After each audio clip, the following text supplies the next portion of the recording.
The year is 793 AD. You're standing on the windswept shores of Lindisfarne, watching as dragon-headed ships emerge from the North Sea mist like phantoms born from nightmare itself. The monks around you whisper prayers that will go unanswered as bearded warriors leap from their vessels, axes gleaming in the pale morning light. This is the moment that changed everything. The moment when the Viking Age exploded into existence with blood, fire, and a savagery that would echo through the centuries.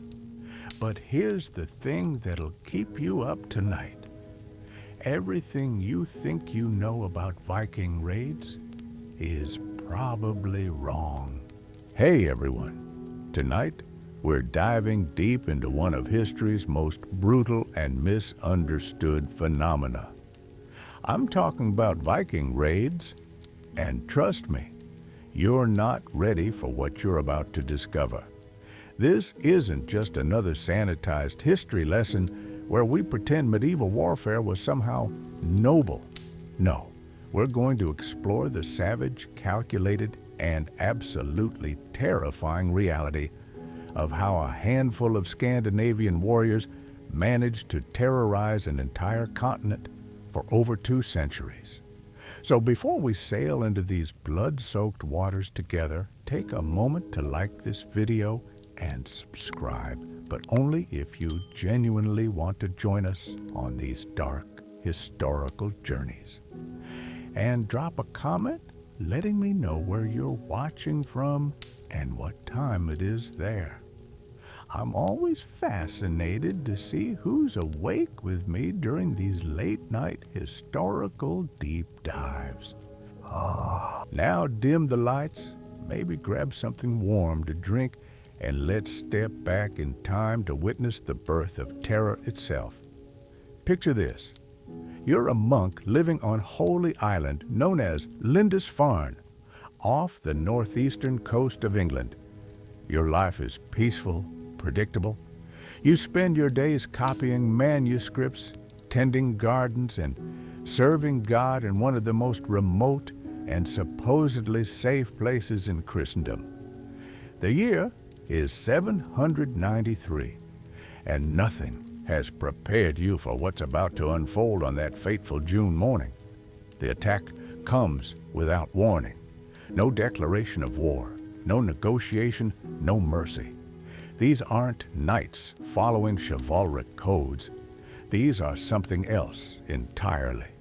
Men who seem to emerge from the sea itself, speaking a harsh tongue, wielding weapons you've never seen, and showing a complete disregard for everything you consider sacred.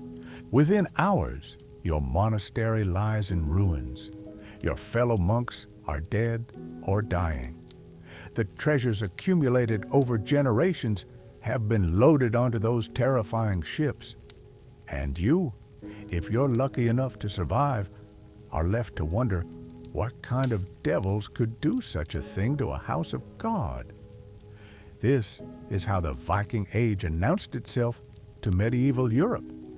Not with fanfare or ceremony, but with sudden, overwhelming violence that seemed to come from nowhere and everywhere at once. The Anglo-Saxon Chronicle, our primary source for this event, describes it in terms that still send chills down historians' spines. They called it the beginning of the end times, a punishment from God himself. But here's where the story gets interesting and where everything you think you know starts to crumble. Recent archaeological discoveries are forcing us to completely rewrite the narrative of Viking raids. That dramatic scene I just painted of the first attack at Lindisfarne, it might not have been the first attack at all. In fact, evidence suggests that Viking raids had been happening for decades before 793. We just didn't have the records to prove it until now. The Salme ships discovered in Estonia date to around 750 AD, containing the remains of what appears to be a Scandinavian war party, complete with weapons, armor, and clear signs of violent death. This pushes back our understanding of organized Viking warfare by nearly half a century. These weren't random pirates stumbling across easy targets.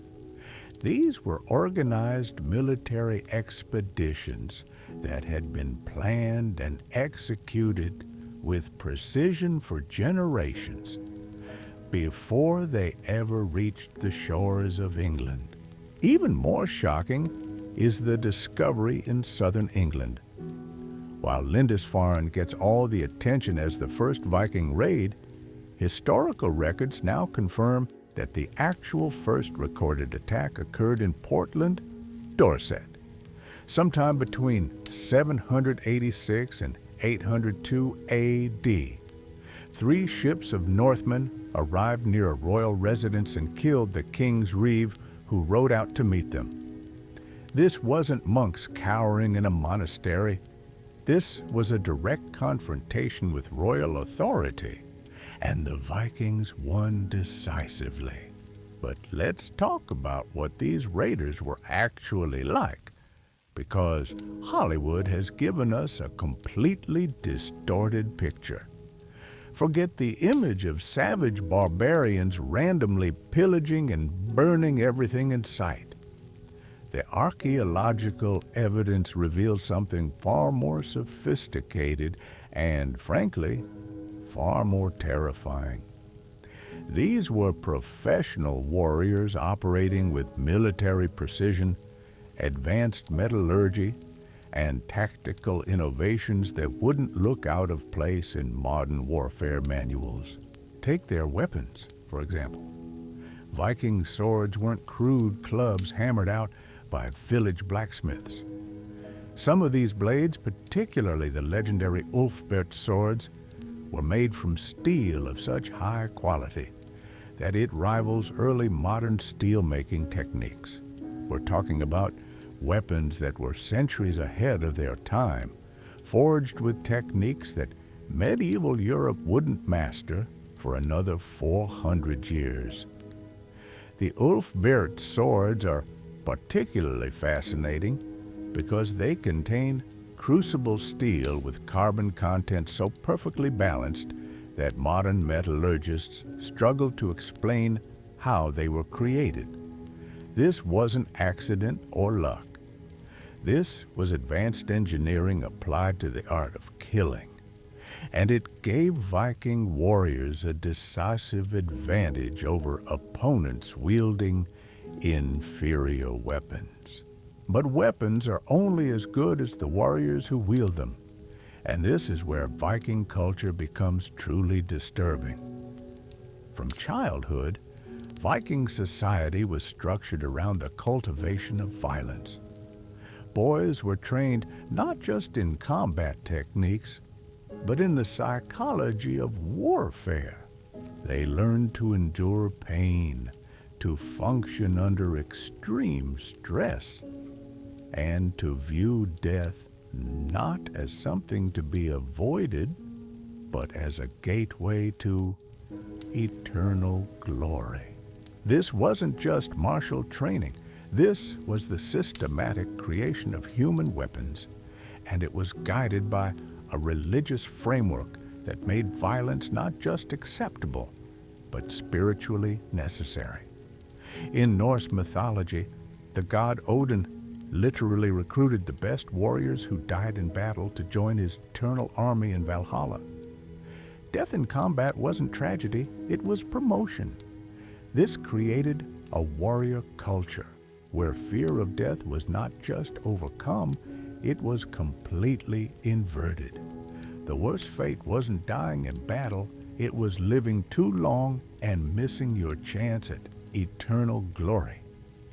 Now imagine facing opponents who genuinely believed that dying while fighting you was the best possible outcome of the encounter. How do you intimidate someone who sees death as victory? How do you negotiate with someone whose god rewards them for refusing to surrender. This psychological framework gave Viking raiders an enormous advantage, but it also shaped their tactics in ways that made them uniquely effective at the kind of warfare they specialized in. The famous shield wall formation wasn't just a defensive tactic, it was psychological warfare made manifest. Picture a line of warriors standing shoulder to shoulder, their shields overlapping to create what appeared to be an impenetrable barrier. But it wasn't just about protection. Each shield was decorated with symbols designed to invoke fear, and the wall itself represented something that struck at the heart of medieval psychology: absolute unity in the face of death. Breaking a shield wall required incredible courage, because it meant charging directly into what appeared to be certain death. And even if you managed to break through, you'd find yourself surrounded by warriors who considered being outnumbered an opportunity to prove their worth to the gods. But the shield wall was just the beginning of their tactical innovations. Viking longships were perhaps the most advanced naval technology of their era, capable of traveling both on open seas and up shallow rivers. This gave them unprecedented mobility and the ability to strike targets that considered themselves completely safe from seaborne attack. They could appear anywhere at any time without warning. The psychological impact of this cannot be overstated. Imagine living in a world where any settlement within 50 miles of navigable water was potentially under threat from warriors who could appear out of nowhere, strike with overwhelming force, and disappear before any organized defense could respond. This is exactly what happened across Europe for over 2 centuries. Coastal communities lived in constant fear, and inland settlements that had never considered naval threats suddenly found themselves building fortifications against an enemy that could approach from directions they'd never had to defend. But mobility was only part of their advantage. The real genius of Viking raid tactics lay in their intelligence networks and strategic timing. These weren't random attacks by opportunistic pirates. Viking raid leaders maintained extensive intelligence networks that kept them informed about political situations, harvest cycles, and military movements across Europe. They knew when kingdoms were distracted by internal conflicts, when monasteries would be carrying their greatest treasures, and when seasonal patterns would give them maximum advantage. The formation of the great heathen army in the 860s represents the culmination of this strategic approach. Rather than operating as independent raiding parties, multiple Viking groups coordinated their efforts to create a military force capable of conquering entire kingdoms. This wasn't piracy anymore. This was invasion warfare planned and executed with the precision of a modern military campaign. The great heathen army landed in East Anglia with hundreds of ships and thousands of warriors, but more importantly, they arrived with detailed knowledge of English politics, established supply chains, and strategic alliances that allowed them to sustain extended campaigns far from their homeland. This level of organization reveals something crucial about Viking society that completely contradicts the popular image of chaotic barbarians. These were people capable of long-term strategic planning, complex logistics, and sophisticated military coordination across vast distances. And yet, for all their tactical brilliance and military innovation, the driving forces behind Viking raids were surprisingly practical. The Scandinavian homeland during the Viking Age was experiencing a population boom during a period of relatively mild climate known as the medieval warm epoch. More people meant increased pressure on limited agricultural resources, and the traditional Scandinavian inheritance system, where the eldest son inherited everything, left younger sons with limited options for advancement at home. Raiding offered these displaced young men not just the possibility of wealth, but the chance to build reputations that could translate into political power and social status. Success in raids could lead to leadership positions, land grants, and the resources necessary to establish their own households and power bases. But it wasn't just about individual advancement. Viking raids were also part of a broader economic system that connected Scandinavia to trade networks stretching from North America to the Islamic world. The silver, gold, and trade goods seized in raids didn't just disappear into Viking hordes. They became part of a sophisticated bullion economy that funded further expansion and connected Scandinavian communities to global commerce. Archaeological evidence shows that Viking-controlled trading centers became some of the wealthiest and most cosmopolitan cities in medieval Europe. York, Dublin, and Kiev all flourished under Viking rule, serving as hubs for trade networks that brought Chinese silk, Islamic silver, and Indian gems into European markets centuries before other medieval powers established similar connections. This economic dimension of Viking raids reveals something that completely changes how we should understand their historical impact. These weren't just military campaigns or religious conflicts. They were part of a fundamental restructuring of medieval European economy and politics that laid the groundwork for the commercial networks that would eventually lead to the Renaissance and the Age of Exploration. The Vikings weren't just raiders. They were inadvertent architects of medieval globalization. But perhaps the most shocking revelation about Viking raids comes from recent archaeological discoveries that suggest our entire understanding of their impact on local populations has been completely wrong. The archaeological evidence is rewriting everything we thought we knew about what happened after Viking raids, and it's not what you'd expect. Remember that devastating attack on Lindisfarne I described earlier? According to traditional historical narratives, it should have been the end of the monastery. The monks should have fled, never to return, leaving behind nothing but ruins and traumatic memories. But here's where the story takes a turn that will make you question every history book you've ever read. In 2024, archaeologists examining fragments from Lindisfarne made a discovery that has historians scrambling to revise their timelines. They found pieces of an intricately carved stone cross that dates to the 9th and 10th centuries, decades after the supposed devastating raid that drove all the monks away forever.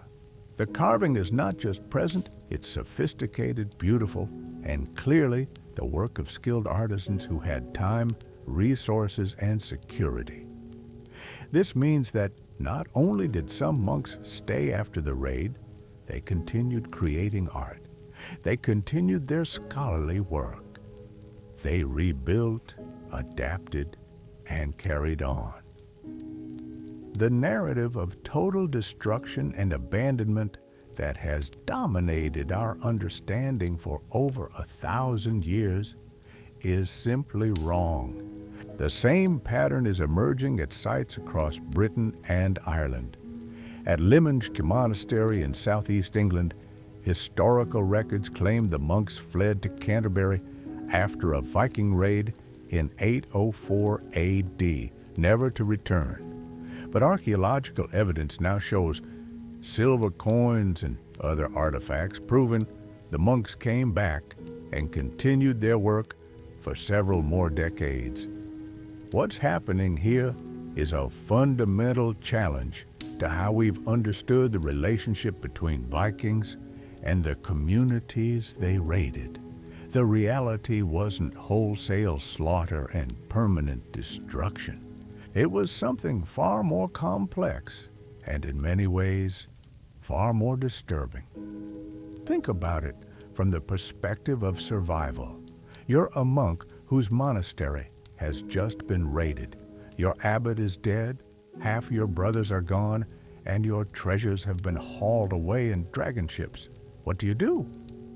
The traditional narrative says you run away and never come back. But the archaeological evidence suggests something different. You clean up the bodies, repair what can be repaired, and get back to work. This reveals something crucial about medieval society that we've completely misunderstood. These communities were far more resilient and adaptable than we've given them credit for. They developed strategies for surviving Viking raids that went far beyond simple flight or fight responses.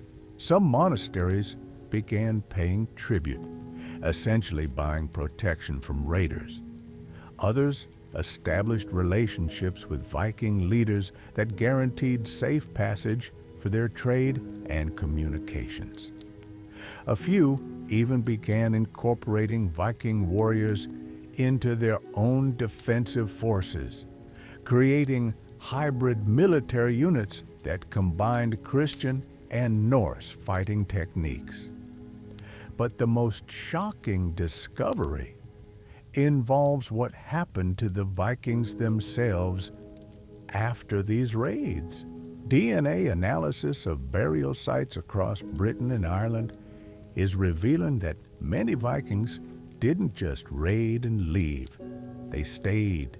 They married local women. They had children who grew up speaking both Norse and local languages. They became part of the communities they had originally terrorized. This genetic evidence completely contradicts the traditional narrative of Vikings as foreign invaders who came, conquered, and departed. Instead, it reveals a pattern of colonization and integration that transformed both the raiders and the raided in ways that neither group probably anticipated. Consider the implications. The terrifying dragon ship warriors who struck fear into the hearts of medieval Christians weren't just passing through.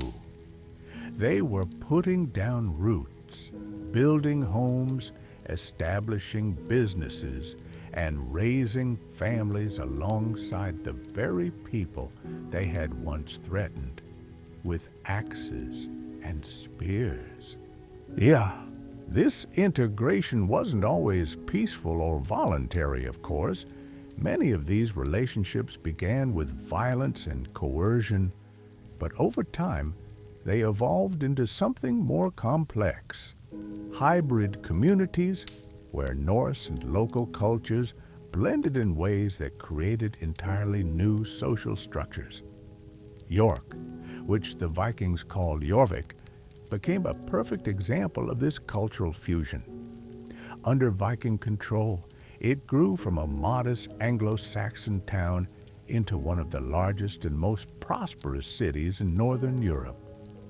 Archaeological excavations have revealed a cosmopolitan trading center where Scandinavian merchants worked alongside English craftsmen, where Islamic coins were used to buy Chinese silk, and where children grew up speaking languages from 3 different continents. The leather shoes found in Viking-era York show influences from Ireland, France, and Byzantium. The combs were carved in Scandinavian styles but made from materials sourced in Africa.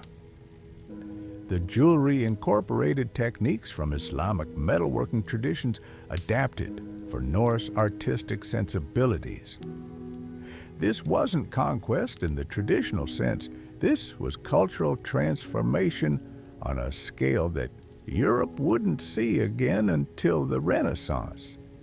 And it was happening in towns and cities that had supposedly been destroyed by barbarian raiders. But perhaps the most disturbing aspect of this archaeological revision involves the role of slavery in Viking raiding culture.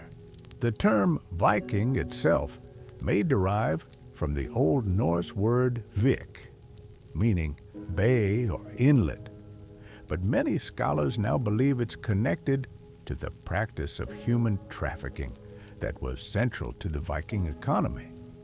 Raids weren't just about stealing gold and silver.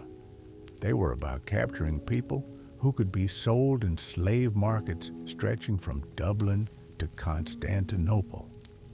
The scale of this human trafficking was enormous.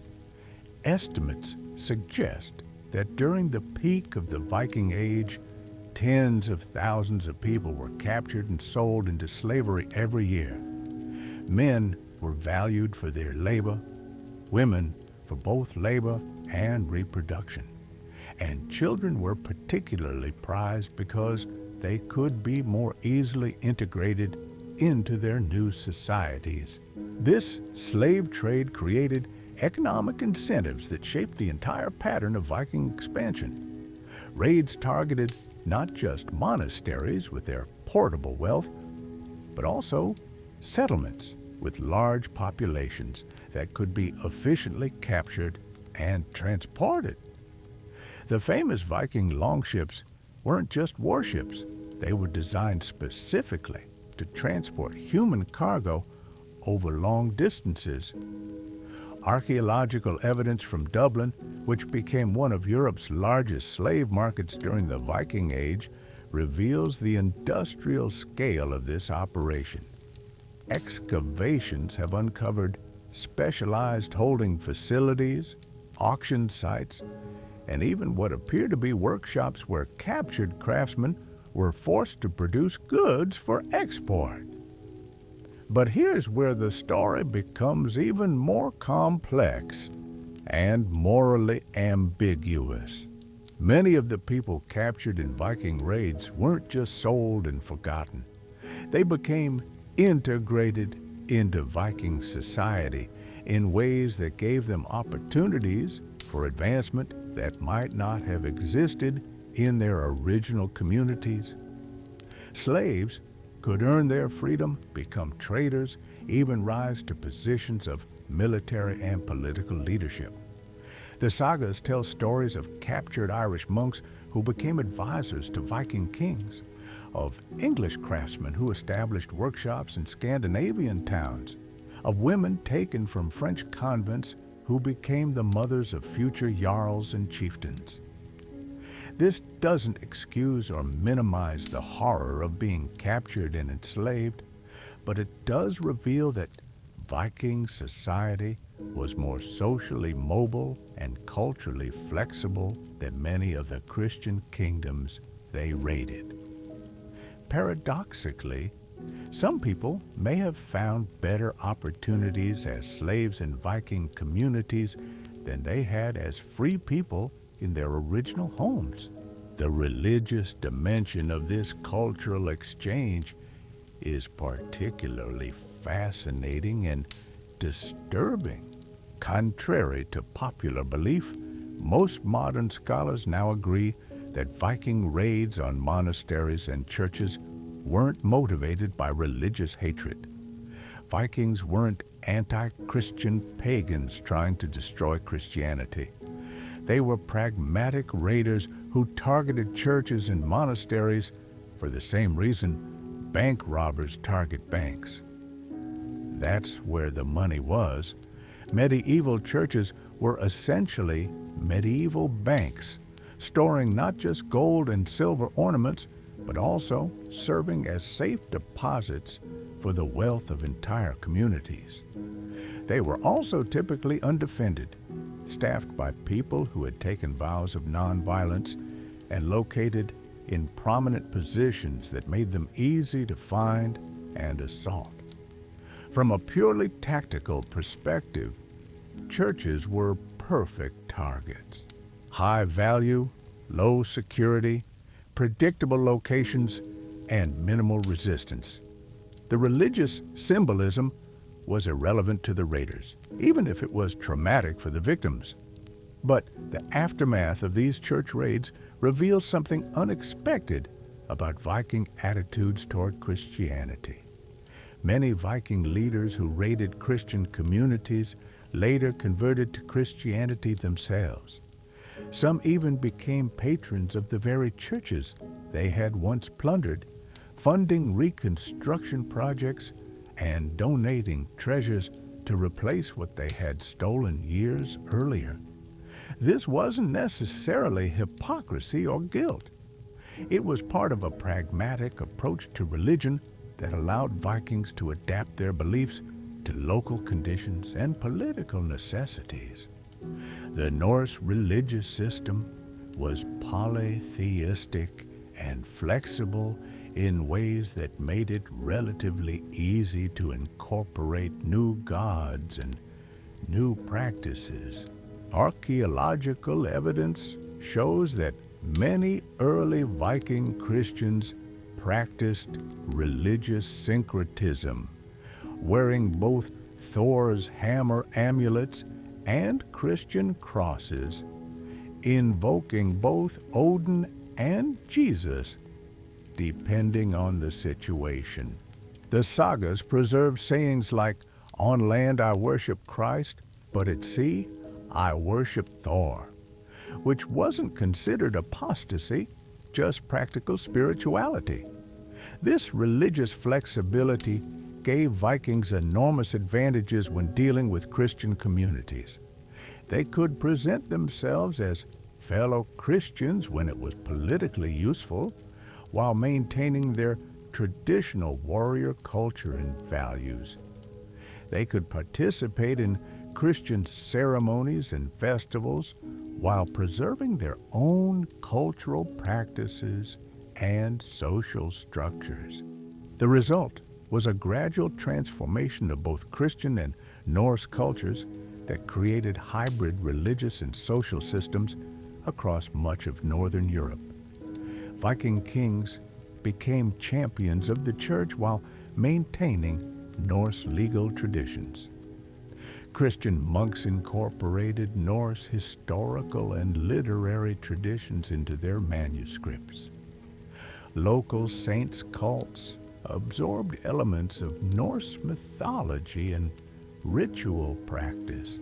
By the end of the Viking Age, the religious landscape of Europe had been fundamentally altered, not through conquest or conversion, but through this complex process of cultural blending and adaptation. But the most profound legacy of Viking raids wasn't religious or cultural. It was technological and economic. The Viking Age coincided with and contributed to a period of rapid innovation in shipbuilding, metallurgy, navigation, and military technology. The demands of long-distance raiding and trading pushed Scandinavian craftsmen to develop solutions to problems that other medieval societies hadn't even recognized yet.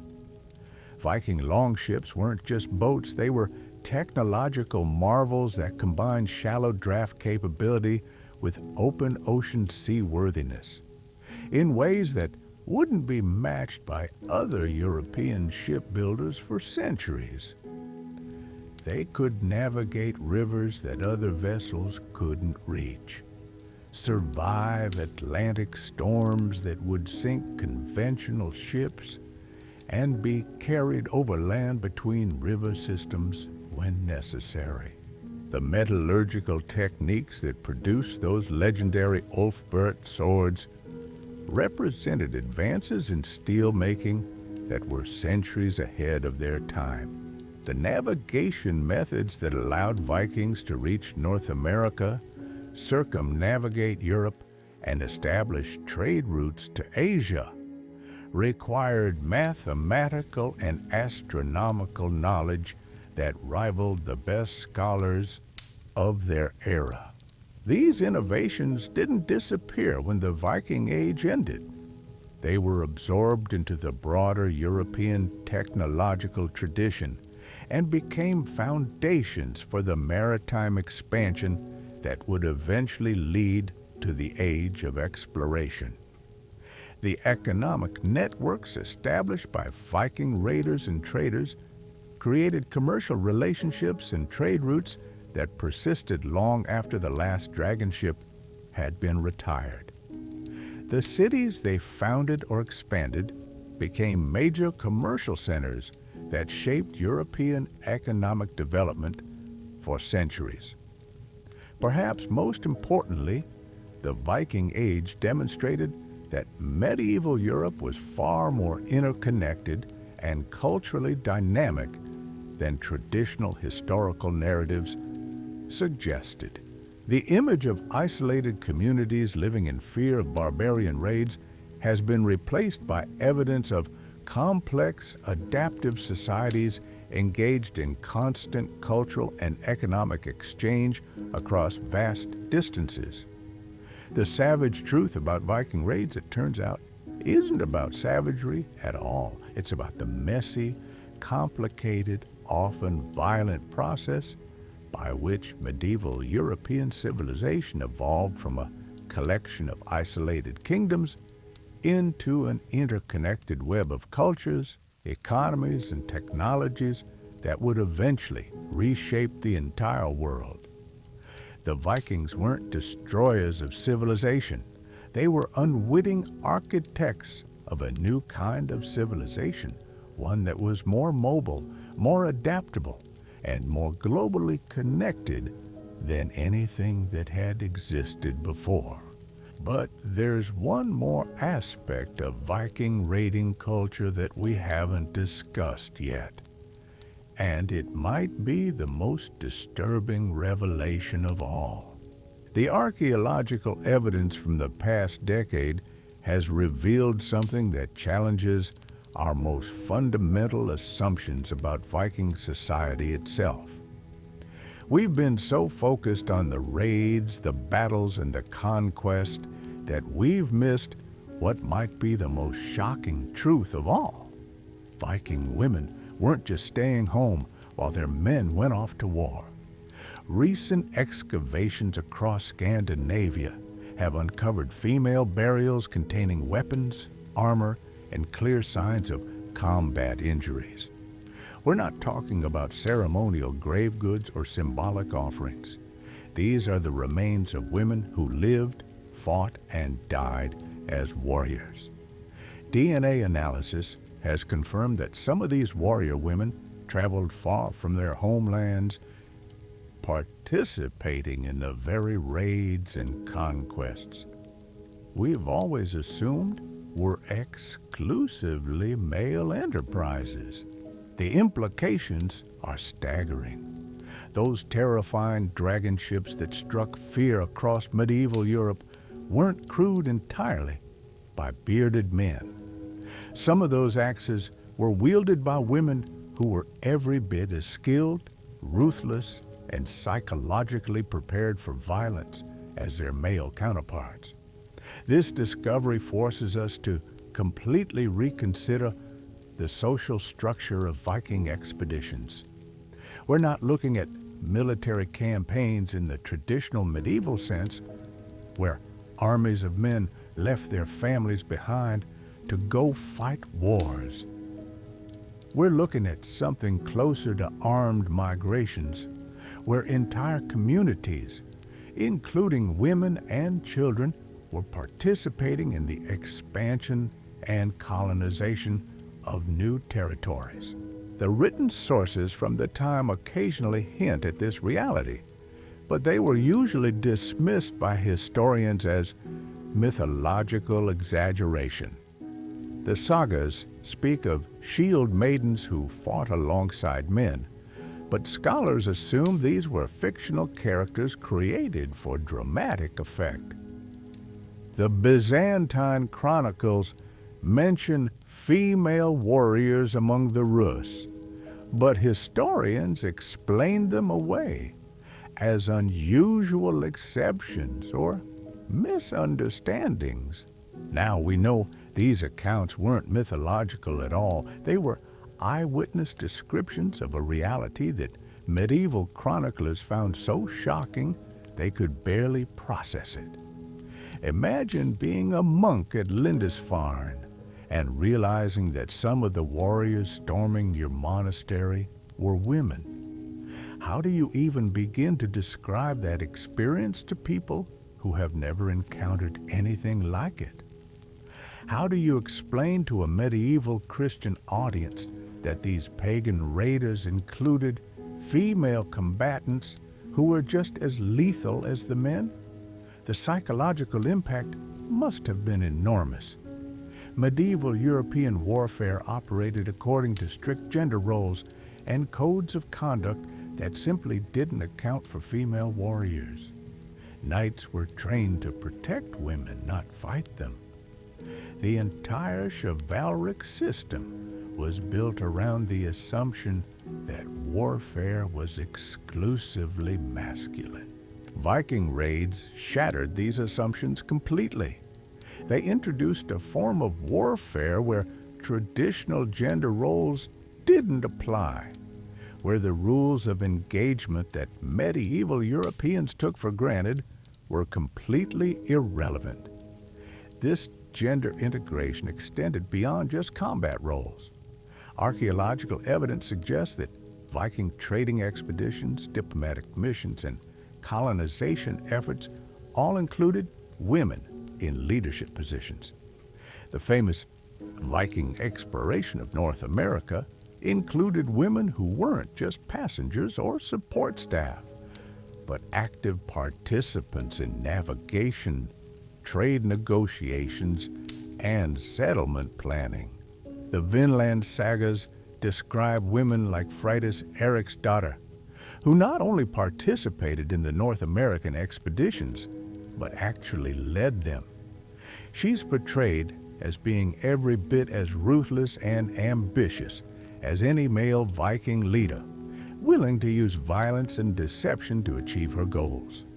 But perhaps the most disturbing aspect of this gender integration involves the role of Viking women in the slave trade. Recent archaeological analysis of trading centers like Dublin and York has revealed that women played crucial roles in managing and operating the slave markets that were central to the Viking economy. They weren't just passive beneficiaries of wealth generated by male raiders. They were active participants in evaluating, purchasing, and selling human beings. Some of the most sophisticated slave trading operations appear to have been run by women who specialized in assessing the skills and potential value of captured people. They developed expertise in identifying craftsmen, determining the health and reproductive potential of female captives, and evaluating the intelligence and trainability of children. This wasn't just business for them. Archaeological evidence suggests that some Viking women developed emotional attachments to particular slaves, treating them more like adopted family members than property. But this emotional complexity coexisted with a ruthless willingness to sell people when economic conditions demanded it.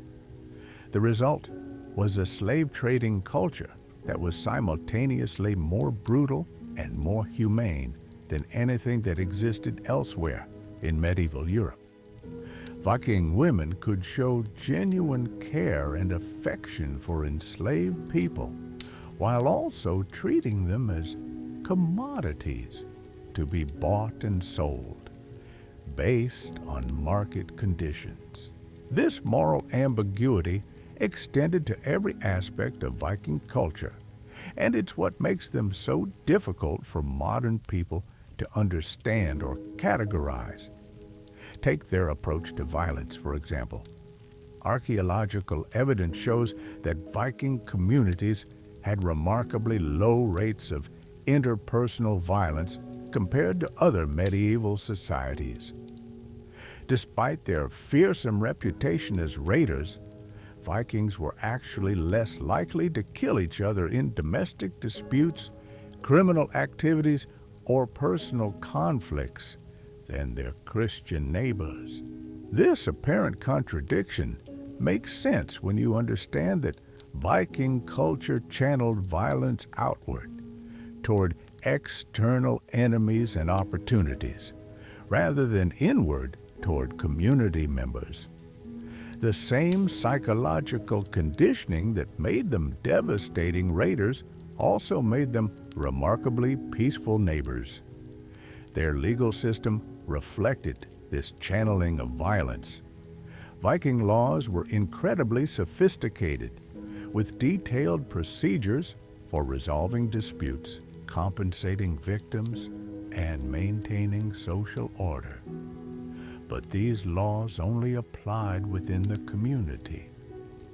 Outside the boundaries of Viking society, different rules applied, and violence was not just acceptable, but encouraged.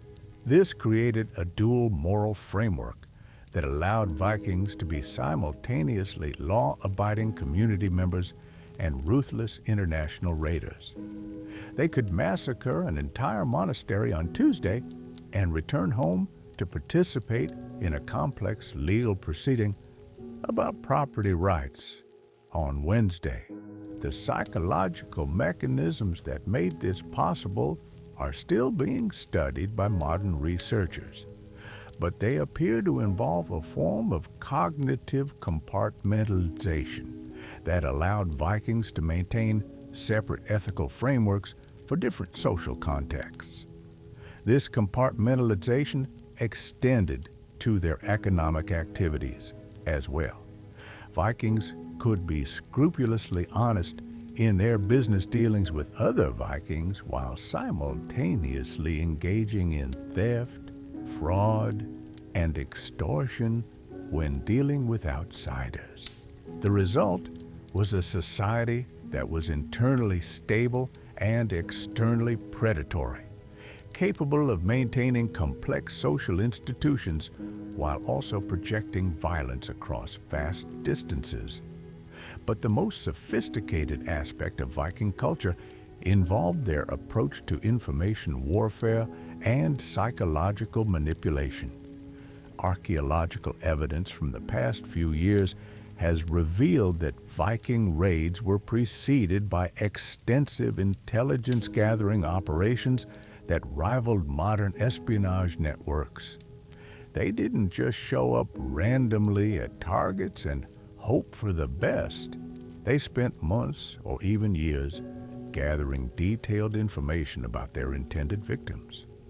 This intelligence gathering involved establishing networks of informants, conducting reconnaissance missions, and even infiltrating target communities to gather inside information. Some Vikings posed as merchants or pilgrims to gain access to monasteries and towns they planned to raid later. The level of sophistication involved in these operations is staggering. Vikings maintained detailed knowledge of seasonal patterns, political conflicts, military capabilities, and economic conditions across hundreds of different communities spread over thousands of miles. They knew when harvests would be stored and where, when nobles would be traveling in their destinations, when monasteries would be holding their most valuable ceremonies, and when political conflicts would leave communities vulnerable to external attack. This intelligence network wasn't just used for planning raids. It was also used for identifying trading opportunities, diplomatic possibilities, and potential allies or enemies. Vikings maintained a comprehensive understanding of the political and economic landscape of medieval Europe that probably exceeded that of any contemporary royal court. The psychological warfare component of this intelligence operation was equally sophisticated. Vikings deliberately cultivated their reputation for savagery and unpredictability as a form of strategic intimidation. Communities that had heard stories about Viking brutality were more likely to surrender quickly or pay tribute rather than risk a violent confrontation. But this reputation management was carefully calibrated. Vikings could be selectively merciful when it served their strategic interest, allowing some communities to spread stories about Viking honor and fair dealing. They could also be selectively brutal when they wanted to send a message that would discourage resistance elsewhere. The result was a psychological landscape where communities never knew what to expect from Viking contact. Would they arrive as traders offering valuable goods and peaceful exchange? Would they come as diplomats seeking political alliances? Or would they appear as raiders bringing fire and death? This uncertainty was itself a weapon that Vikings wielded with remarkable effectiveness. Communities that might have been capable of organizing effective resistance were paralyzed by their inability to predict Viking intentions or prepare appropriate responses. The economic impact of this psychological warfare extended far beyond the immediate effects of individual raids. Entire regions reorganized their political and economic systems around the possibility of Viking attack. Trade routes were abandoned, settlements were relocated, and resources were diverted from productive activities to defensive preparations. In many cases, the indirect economic damage caused by fear of Viking raids was greater than the direct damage caused by actual attacks. The mere possibility that Vikings might appear was enough to disrupt normal economic activity across vast areas of medieval Europe. But the Vikings weren't content to simply exploit existing economic systems. They were also innovators who created entirely new forms of economic organization that wouldn't be seen again until the modern era. The Viking bullion economy represents one of the most sophisticated monetary systems of the medieval period. Rather than relying on coins minted by royal authorities, Vikings created a flexible currency system based on weighed silver that could function across political boundaries and cultural differences. This system allowed them to conduct trade operations across distances and cultural barriers that would have been impossible using conventional medieval monetary systems. A Viking trader could begin a journey in Norway with silver arm rings, trade them for Islamic coins in Russia, exchange those for Chinese silk in Constantinople, and finally convert the silk back to Scandinavian silver upon returning home. The mathematical sophistication required to manage these complex multi-currency transactions rivals modern international banking operations. Vikings developed standardized weight systems, quality assessment techniques, and exchange rate calculations that allowed them to maximize profit from their global trading activities. Archaeological evidence shows that some Viking trading centers were processing thousands of pounds of silver annually, managing inventory from dozens of different suppliers, and maintaining customer relationships across multiple continents. This wasn't primitive barter. This was international commerce operating at a scale and sophistication that wouldn't be matched by other European societies for centuries. The technological innovations that supported this economic system were equally impressive. Viking ships weren't just military vessels, they were cargo carriers capable of transporting tons of goods across open oceans while maintaining the speed and maneuverability necessary for both trade and warfare. The navigation techniques that allowed Vikings to maintain reliable schedules across vast distances involved astronomical observations, magnetic compass technology, and mathematical calculations that represented the cutting edge of medieval science.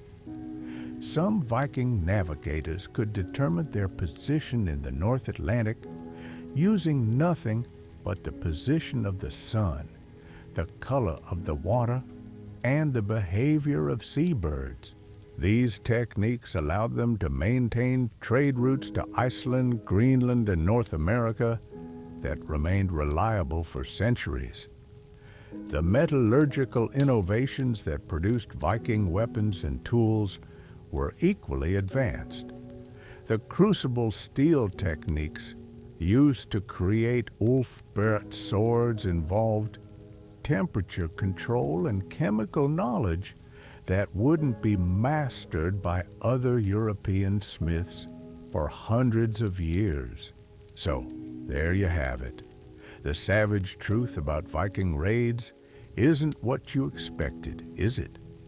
These weren't mindless barbarians stumbling around Europe with axes and bad attitudes. They were sophisticated military entrepreneurs running what might have been history's first truly global enterprise, complete with international trade networks, advanced technology, psychological warfare, and yes, even female CEOs managing slave markets with the efficiency of modern corporations. The Vikings didn't just raid Europe, they rewrote it. They forced an entire continent to evolve or die, creating the interconnected world that would eventually lead to everything from the Renaissance to the Age of Exploration. They were accidentally building the foundation of modern globalization, while everyone else was still figuring out how to build a decent castle. And the most disturbing part?